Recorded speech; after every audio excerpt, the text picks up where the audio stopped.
தூத்துக்குடி மாவட்டம் எட்டயபுரம் அருகே two wheeler mechanic கடைக்குள் அரசு பேருந்து புகுந்து விபத்துக்குள்ளான பதைக்க வைக்கும் சிசிடிவி காட்சிகள் வெளியாகியிருக்கிறது.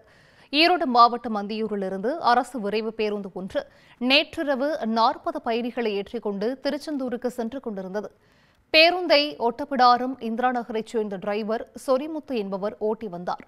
பேருந்து இன்று அதிகாலை எட்டயபுரம் அருகே உள்ள கோட்டூர் விளக்கு அருகே வந்தபோது திடீரென கட்டுப்பாட்டு இழந்து ஓடி டூ வீலர் மெக்கானிக் கடைக்குள் புகுந்து விபத்துக்குள்ளானது.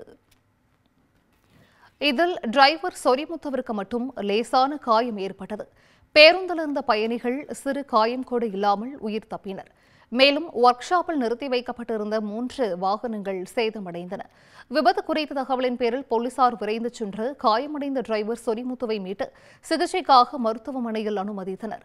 பயணிகள் மாற்று பேருந்து மூலமாக திருச்செந்தூருக்கு அனுப்பி வைக்கப்பட்டனர். மேலும் பஸ் பிரேக் பிடிக்காமல் விபத்தில் சிக்கியதா அல்லது டிரைவர் தூங்கியதால் விபத்து நேரிட்டதா என போலீசார் விசாரணை மேற்கொண்டு வருகின்றனர்.